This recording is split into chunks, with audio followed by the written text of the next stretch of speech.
Good evening and welcome to the ProFC official podcast. This is episode number 2, and tonight we have with us the champion, the Bantamweight Champion, undefeated ProFC champion Jalen Perez from Orange Rocktown. And we also have with us via Zoom Professor Chris Bonfoco, my co-host. And we have our local celebrity from Belize City, Mr. Patrick Peyrefitte, Prick Designs, in the house also. With that, we want to start off by saying good evening to everyone. And first of all, I want to talk to Professor. Professor, what's going on? I like the background that you have there. It looks like you have a very expensive green screen. Yeah, right on the seashore here in Belize City. Just a little bit of car trouble today, so I ended up here. But I mean, what a great setting I have for this, right? Look out there. You get to see a bit of the beauty of Belize while we're sitting here on the ProFC podcast. Yes, looks very You're beautiful. actually right around the corner from me, you know. Oh, all right. Patrick says you're right down the street from him, Professor. Oh, really? Yeah, I'm right. The gazebo. I'd be sitting in the gazebo. Yeah. All right. So with us this evening, we have Jalen Perez here in studios. I want to go ahead and ask him some questions. Jalen, how are you feeling today? I'm feeling good, feeling strong. You know, I'm a week out from my fight. I feel ready. I'm locked in. Tunnel vision already kicking in. All right. Anything about your opponent you've been studying? Well, yeah, I watched a couple of his fights and I saw some flaws that I can pick apart during the fight. So I think it's gonna be an easy clap. All right. And health-wise, how you feel? I'm feeling strong. I'm on a good weight. Don't have much weight to cut, and we've been putting in the work at the gym, so I feel really good. All right, excellent. Professor, with that, I want to make a breaking news announcement right now that unfortunately our previous main event with Frank Mac Vasquez versus Ari Aguilar has dropped through because of injuries with Mac and with problems with Ari as well on both sides. So unfortunately, Jalen is now, well, fortunately we should say, Jalen is now our main event because at the end of the day it's still a very exciting main event because he's fighting for the #1 spot in Latin America. So, Professor, what's your feedback on this news? Well, you know, it's sad that Mac fell off. Mac's always exciting to watch. Like I always say, Mac, he has the ability to end a fight just in the blink of an eye, right? But you know, it fell off, and Jalen he's always a great show. It's excellent to have him as the main event. It's not really a drop off at all. I mean, we're gonna have a great main event regardless. It's sad, like I said, that Mac's not gonna be on it, but looking forward to Jalen as the main event again. Yes, myself, I'm looking very forward to Jalen as the main event because I want him to, first of all, defend his belt and also become the #1 fighter in the region, which once he gets this win, which he's training for, he's going to be definitely certified as the #1 fighter in the region. And with that also, we have some other news. We have a couple change-ups in the no-gi grappling. We now have Benito Chop going against Rahim Lambi. So that's another fight that changed, but it's going to be a very exciting fight still because Rahim always brings it when he comes to compete. Right, Patrick, what do you have to say about that grappling match? Patrick, since you know about Rahim Lambi. Yeah, well, the thing is, I know both of them guys, and of course, you know, who not like Rahim, right? Every time I see him, I call him by nickname Boa. So, of course, I'm always excited to watch him fight. And I don't know if anybody know, but when I was doing jiu-jitsu, Ben was my coach. So, of course, you know, having an internal turmoil of legacy versus, you know, that I like the fighter. So I just want to keep my thoughts to myself and I just want to watch, right? Yeah, I was going to bring it up. I know that you were... win our club. Right. I was actually going to bring up that you were actually a former teammate of the Belize Dark Arts because I knew you trained with those guys for a bit. So I was going to say you have a conflict of interest there. Yeah, not really conflict of interest. But a little bit biased though. I still, yeah, you know what I mean? I still do my therapy though, so, you know, soon I'll get back in at the gym, you know. All right. And Professor, so what do you think about that fight?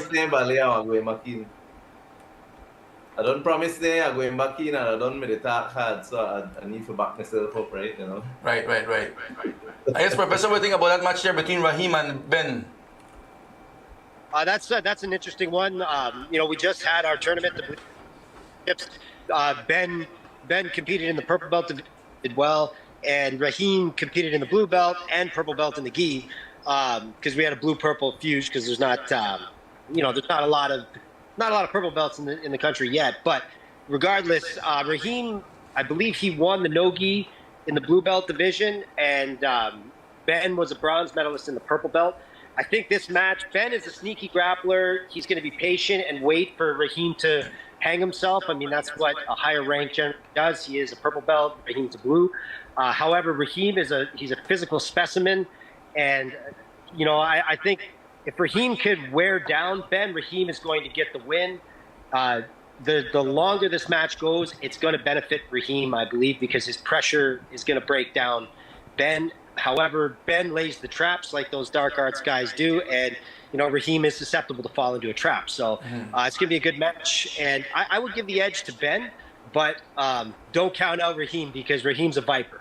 Yeah, and Ben's definitely going to be wrestling with him. Ben's going to definitely pull guard and stick to his guard work as he usually does with those 10-planet system that they do, the dark art system, the rubber guard system.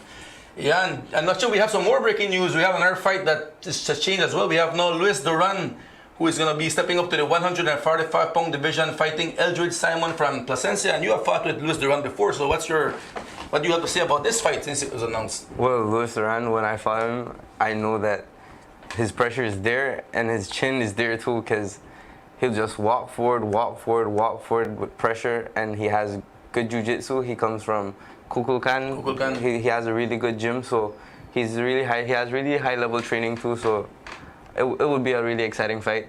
Yeah, I'm looking forward to that fight too. Patrick, you know anything about Luis Duran? Have you seen him fight before? I believe I see him fight. If I have a couple Durans. Yeah, well, he went FIFA in San Ignacio versus Ismar Vasquez. I did check him out. Saw him fighting in Cairo as well. Yeah, good. Definitely what he said for sure, man. He like what we call Mexican style, boxing where he keep the walk forward and pressure, get in the pocket there. Yeah, definitely it'll be an interesting fight to real. And Professor, what's your opinion about this fight? What's your feedback on it? I think Simon's going to have his hands full with Duran. I like Duran a lot. Ismar Vasquez did last match 30-27. However, that was a very close 30-27. Each one of those rounds was razor thin. There's no quit in Duran on the ground. Like in Simon's last bout, his opponent gassed out halfway through the second round. That is not going to happen with Duran. Duran is dangerous. He's well trained. I'm going to give the edge to Duran on this one. Yeah, and Duran has picked up a lot of muscle as well. He's got much bigger, so that 145-pound actually suits him a little bit better than draining out himself at 135. Yeah, and another thing about Duran too is since that Vasquez fight, these guys in Mexico, a lot of their fights don't get logged on Tapology. He's had about 3 fights since. He's won each one. He has a lot of cage experience. This is Simon's second bout. This is going to be difficult for Simon to handle Duran's pressure. Yeah, but if anybody that can pull it out is Simon, because he took his first fight on like a week notice and he actually won it. So Simon has the heart. So it's just if he's putting on the work and training hard, he should have the skill to at least give it a good fight, which is what we're hoping to see, a good fight. Right, champ? All right. Yeah, and the last breaking news that we have is from Prevail Combat Club Team Ascension. Daniel Cocom also has a new opponent. He's now fighting Christopher Ortegon, the former 155-pound challenger. So another interesting fight. What do you think about that fight between Ortegon and Daniel Cocom? Well, Dan likes to throw hands, and the other guy is, I think, more wrestling based. So it'll be a cool fight. 2 wrestlers, and I think Dan's game plan will be to strike now. So it's just going to be good to see the 2 clashes of wrestling, and let's see if Dan will outstrike this Mexican guy. Yeah, Professor, we were speaking about this off camera, and you had your own opinion about this fight. So, but now you can say it to the general public. Okay, yeah, I think Ortegon is. Ortegon is better than he seems. He has a lot of heart. He has a lot of energy. It's a common thing with these Mexican guys. They tend to manage their tanks quite well. Even when they get tired, they continue to push. I think Cocoon, it's very important for Cocoon to slow this fight down. He needs to slow this fight down, use his size, and wear down Ortegon throughout the fight. Just break him, slow the fight down. If he tries to match speed for speed, it's going to be very difficult for Cocoon to match that cardio. However, Cocoon is cutting weight. He is coming down to 65. So, that means that his cardio is going to be better because he has to put the extra time in. So, yeah, we're going to see it. I'd like to see an energetic Cocoon, but I'm hoping he fights a smart fight where he slows it down and forces Ortegon into the big man fight. That's right. And I'm looking forward to all those fights. I just want to remind everyone it's a night with 11 matches.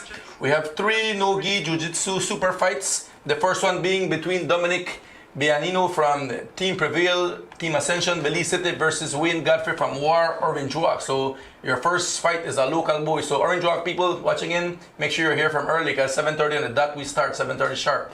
And then the second match we have is Benito Chob, as I mentioned.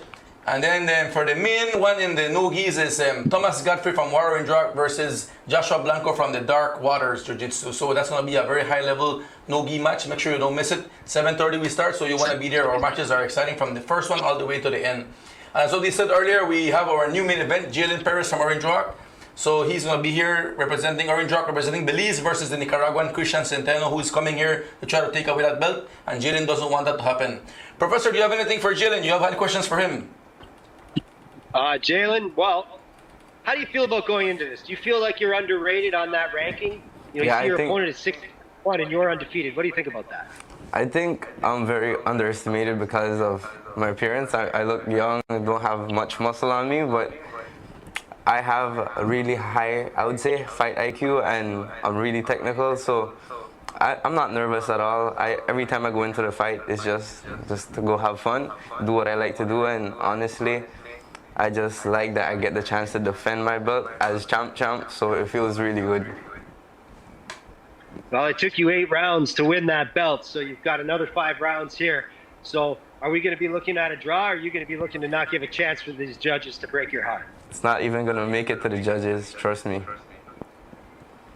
I'm gonna put crazy pressure because I've been working on my cardio and striking, and maybe you might just see more wrestling than you've seen in my previous fights, but wherever I'm winning, that's what I'm gonna keep it at.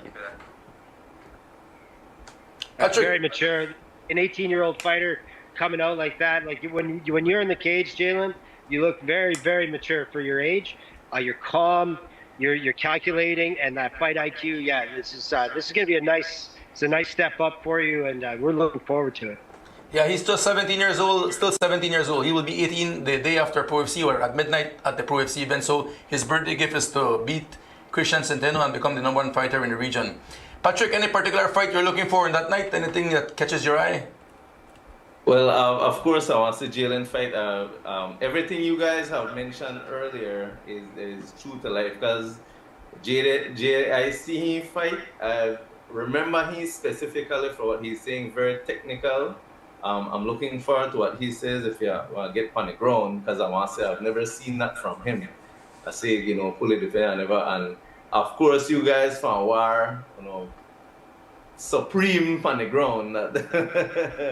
I always say that with the War guys there. If the War guys get you on the ground, it's over. Right? So I know I'm surprised to see that. But definitely that I'm definitely looking forward to Thomas and Blanco. I have to check that out, definitely I'll make sure I get there early, like you say, if you say 7:30, I think they start. And I like watch prelims too, right? So I don't wait for main event. When I watch it, when I'm there, I wish I make sure I'm there for the first fight.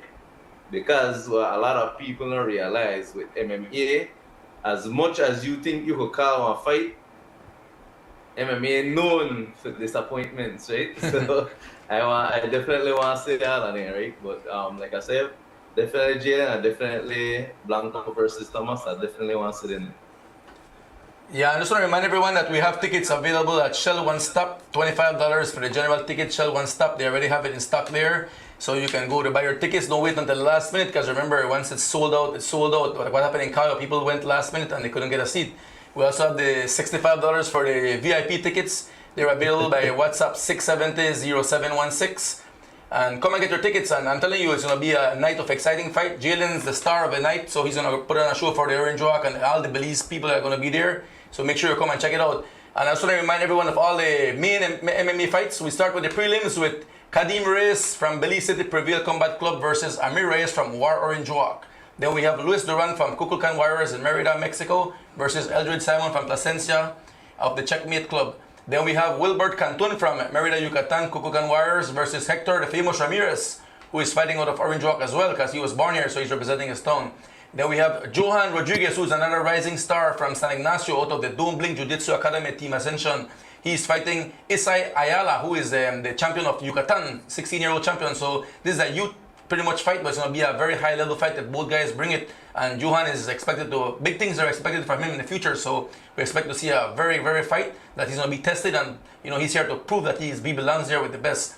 And then when we start off the main card with Dan Cocom against Ortegon, which we said. And then we move on to one of the fights that's expected to be the fight of the night. Jan Baki Gyab from San Ignacio Dumbling Jiu-Jitsu versus David Blanco from Orange Rock. This is one of the fights that everyone's talking about, so we're looking forward to see that one. And then we have the co-main event, Ismar, the last dragon of the West, Vasquez from Dumbling Jiu-Jitsu, fighting Adriel Ook from Orange Rock for the 125-pound flyweight belt. Another high-level fight that you don't want to miss. And then for the main event, we have the star of Belize, the prodigy, the guy who's going to take the first UFC fighter coming out of Belize, training in Belize, Jalen Perez versus Christian Centeno from Nicaragua. So, folks, make sure you're here early. Make sure you don't miss it. $25 again to get you in on the regular seats, and they're available at Shell One Stop. Tickets are available now, so don't wait until last minute. Any final words from you, Jalen? Well, I just want to say that I want all my fellow Orange Rock people to come out and watch me fight, because the crowd will help trust me. And, well, like I say, I also put on a show for to beat up this man, because that's what I like, though. It's fun. And, well, I won't disappoint. Professor, any last words from you? Yeah, same as Jalen there. Let's get your tickets. People fill the place up. I bring the energy. And, you know, in San Ignacio at that packed house, when I'm announcing and standing up in that cage and I hear the crowd come up and I'm saying the names of the fighters, it brings me to another level. It brings the fighters to another level. It brings the whole event to another level. It's going to be an exciting night. Don't miss out. You want to be there. You want to be there live. You see the talent in Belize. It's awesome. Prick Designs, Patrick, any last words from you? Well, just to piggyback off the professor, guys out there, trust me, you want to see fights live. If you've never been to one, go. When you see it on TV and when you see it live, there are two different experiences. I care about a lot of people to watch these fights live that's never been to them. They see it on TV and they go, oh yeah, whatever. Like I had one of I'll give you an example, my auntie, she never even want to go. And I carry on at the ProFC, I think it was 3 or 4. And I remember I carry she this, and by the end of the night, she the video, and she want to know when they come back to Belize City and all of that. So, get out there and watch it live, guys. That's right. Yeah, I encourage everyone to come out if you haven't seen it before. And of course, if you haven't heard Professor Chris Bonfoco on the mic, I'm telling you, you're going to feel like you're in Las Vegas watching a big fight event. And actually, this is a big fight event because we're the biggest in Belize. So make sure you come support. And again, I just want to remind you, if you want to become a part of ProFC and sponsor, you can contact us to become a sponsor. You can contact Ms. Cami Leiva directly at Center Cable Network. She's looking for sponsors. So encourage to keep us having these events. We need sponsors, so we encourage people to become sponsors and, you know, give people like Jalen a chance to have the venue to show their talents and to put Belize on a map. So if you want to become part of ProFC, the best way to do it is by becoming a sponsor. I also want to just thank everyone for watching tonight, and, you know, and thanks to my guests, Professor Chris Bonfoco, Patrick Peyrefitte, and of course the champ Jalen Perez. See you all soon, and see you all Saturday, June 15th at 7:30 p.m. sharp at the Orange Rock Multi-Purpose Complex. Thank you. Good night.